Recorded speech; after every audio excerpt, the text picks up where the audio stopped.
Hello and good morning everyone. I hope you are doing good. दोस्तों, मेरा नाम है Mayank and I am the student of the law faculty DU। And आज इस video के अंदर हम लोग बात करेंगे about the Hindu minority and guardianship act 1956। And this act is basically the part of our syllabus of family law, जो कि DU LLB एंट्रेंस के लिए बहुत ज़्यादा इंपॉर्टेंट होता है। तो अगर आप लोग किसी भी 3 year law entrances like DU और BHU की तैयारी कर रहे हैं, then please subscribe to our channel and do not forget to hit the bell icon so that you won't miss any of our future update. इसी के साथ दोस्तों, आपको इस एक्ट का लिंक नीचे डिस्क्रिप्शन बॉक्स में मिल जाएगा, so please have a reading of it. And now let's start with our video. So सबसे पहले समझते हैं what is a minor. Minor का मतलब होता है कोई भी ऐसे व्यक्ति जिसकी उम्र 18 साल से कम होती है, ठीक है। So he is called as minor. And guardian का क्या मतलब होता है, क्योंकि नेम ही है the Hindu minority and guardianship act, तो पहले इन टर्म्स को क्लियर कर लेते हैं। कोई भी ऐसा व्यक्ति जो कि माइनर की केयर करता है या फिर माइनर की प्रॉपर्टी की केयर करता है या फिर दोनों की केयर करता है, प्रॉपर्टी की भी और माइनर की भी, ठीक है। तो 3 कंडीशंस यहाँ पर मैंने आपको रख दी। ऐसा कोई भी व्यक्ति जो कि एक माइनर की केयर करता है, माइनर की प्रॉपर्टी की केयर करता है या फिर दोनों की, माइनर की भी और उसकी प्रॉपर्टी की भी केयर करता है, उसको हम लोग क्या बोलते हैं, गार्जियन बोलते हैं, ठीक है। अब गार्जियन कितने टाइप का होता है, क्या कैटेगरीज होती हैं इसकी गार्जियन की, उसको समझ लेते हैं। वैसे ये सारा कुछ एक्ट के अंदर मेंशन है, ठीक है, तो आप लोग खुद से भी पढ़ सकते हैं इसको, it's not a rocket science. Guardian basically 4 type के होते हैं। Number 1 is the natural guardian. Natural guardian का क्या मतलब होता है, अगेन द पेरेंट, ठीक है। हम लोग पेरेंट को क्या बोलते हैं, he is they are basically the natural guardian. Number 2 guardian appointed by the will of the minor's father और द मदर। कुछ ऐसे गार्जियन होते हैं जो कि आपके माता या फिर पिताजी अपॉइंट करते हैं आपके लिए, ठीक है, तो एक वो कैटेगरी हो गई। Number 3 guardian who is basically appointed और डिक्लेयर्ड बाय द कोर्ट। कुछ ऐसे गार्जियन होते हैं जिसको कोर्ट डिक्लेयर करता है, कोर्ट अपॉइंट करता है, ठीक है, तो एक वो कैटेगरी होगी। And number 4 person empowered to act as such by or under any enactment relating to any court of ward, ठीक है। So these are the 4 categories of guardian, ठीक है। आई होप आपको समझ में आ गया होगा। एंड अब हम लोग आगे बढ़ते हैं एंड समझते हैं कि किस कैटेगरी के अंदर हमारा नेचुरल गार्जियन कौन होगा, ठीक है। तो हम लोग इसको डिवाइड कर देते हैं एक टेबल की फॉर्म। अब आप लोगों के सामने एक टेबल आ चुकी है एंड आपके सामने कुछ कैटेगरीज आएंगी एंड आपको बताया जाएगा कि किस कैटेगरी के लिए नेचुरल गार्जियन कौन होगा। सबसे पहले बात करते हैं बॉय या फिर अनमैरिड गर्ल की। Remember it is all minor, ठीक है, क्योंकि नाम ही है माइनॉरिटी एक्ट, तो माइनर की ही बात करेंगे। जो भी बॉय होगा, अनमैरिड गर्ल, इलेजिटिमेट, लेजिटिमेट, किसी की भी बात करेंगे, ऑल आर माइनर्स। अब कैटेगरी नंबर 1 बॉय और अनमैरिड गर्ल। इस केस में नेचुरल गार्जियन कौन होगा, फादर, उसके बाद मदर, ठीक है। तो फादर उसके बाद मदर, पहले पापा जी के अधिकार हैं उसके बाद मम्मी जी के, तो पहला नेचुरल गार्जियन होगा फादर, उसके बाद मदर। नंबर 2 इलेजिटिमेट बॉय और इलेजिटिमेट अनमैरिड गर्ल।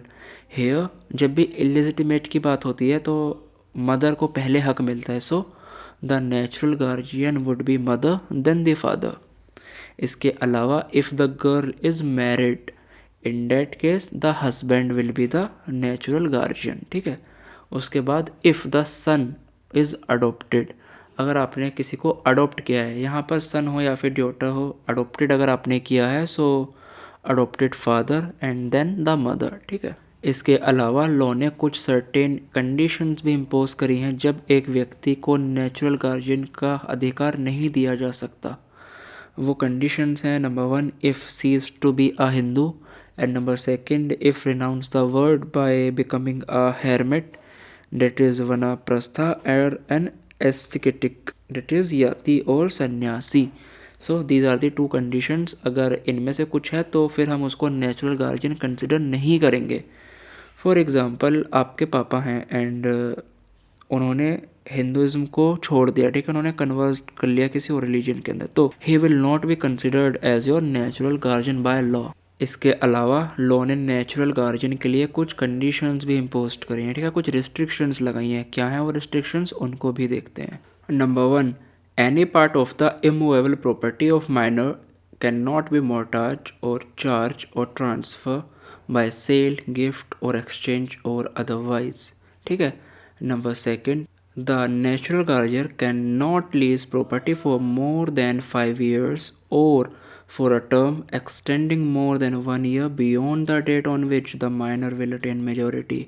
तो ये दो कंडीशंस दी गई हैं। पहली कि वो जो नेचुरल गार्जियन होता है, अगर माइनर के नाम पर कोई प्रॉपर्टी है, कोई इमूवेबल प्रॉपर्टी है, तो जो नेचुरल गार्जियन है they can not mortgage, charge, transfer, sale, gift कुछ नहीं कर सकते उसका। नंबर सेकंड, वो लोग उसको 5 साल से ज़्यादा के लिए लीज़ पर नहीं दे सकते, या फिर जब माइनर 18 साल का होने वाला है उससे 1 साल से ज़्यादा टाइम के लिए तक दे can not give it on the lease. ठीक है, दो कंडीशंस दी गई हैं। अगर नेचुरल गार्जियन ऐसा करते हैं that will be called as a voidable contract. ठीक है, it is voidable, it means that अगर माइनर चाहे तो वो इसको क्लेम कर सकता है।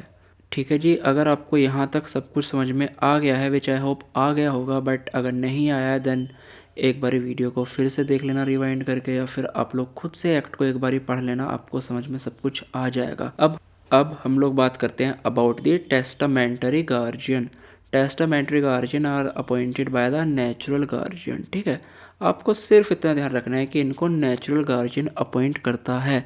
अब अगर आपसे मैं पूछता हूँ कि किसको कौन अपॉइंट करेगा, लाइक मैं आपसे बोल दूँ कि there is a illegitimate children, तो कौन अपॉइंट करेगा, या फिर अनमैरिड गर्ल है, या फिर ये है वो है, कौन अपॉइंट करेगा, तो आप बता सकते हैं। क्यों? क्योंकि मैंने आपको पहले ही बता दिया कि किस केस के अंदर कौन नेचुरल गार्जियन होता है। ठीक है, तो आप वो वाला फॉर्मूला अप्लाई करना and you will get to know that testamentary guardian कौन अपॉइंट करेगा किसके लिए। ठीक, इसके अलावा एक इम्पोर्टेंट स्टेटमेंट ऑफ लॉ ये है कि any minor who is having the undivided interest in the Hindu joint family the guardian can not be appointed for him. ठीक है, so it is an important point of law, but again यहाँ पर exception ये आ जाता है कि अगर high court चाहे तो एक नेचुरल गार्जियन को अपॉइंट कर सकता है।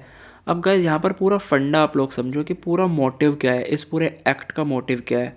The entire motive of this act is the welfare of the minor, and we can say it like the welfare of the minor is paramount, and if the court is of the opinion that his guardianship will not welfare the minor, no guardian appointed. ठीक है, तो minor के लिए ही act बनाया, minor के welfare के लिए ही एक्ट बनाया, तो हम लोग वही देखेंगे। कोर्ट इसी चीज़ को एग्जामिन करेगा कि क्या नेचुरल गार्जियन क्या गार्जियन को अपॉइंट करने से माइनर को कुछ फ़ायदा होगा, उसका कुछ वेलफेयर होगा। If yes then the court will appoint a guardian, otherwise not. That's it in this video, and I hope आपको पूरा वीडियो समझ में आ गया होगा। इसी के साथ हमने इस पूरे एक्ट को कवर कर लिया है। वैसे इस एक्ट में इतना कुछ समझने के लिए नहीं है, आपको सिर्फ ये रखना है कि किस केस के अंदर कौन नेचुरल गार्जियन होता है, and there are some 2-3 more point which you have to remember. That's it. I hope आप लोगों ने इस वीडियो के नोट्स बनाए होंगे, एंड आप इसको एक बारी खुद से पढ़ लेना, लिंक डिस्क्रिप्शन बॉक्स के अंदर है। That's it for now. अगर आपको वीडियो अच्छा लगा है then please do like the video, hit the subscribe button, and इसी के साथ मिलते हैं नेक्स्ट वीडियो में। जब तक के लिए tata bye bye, thank you, take care, signing of.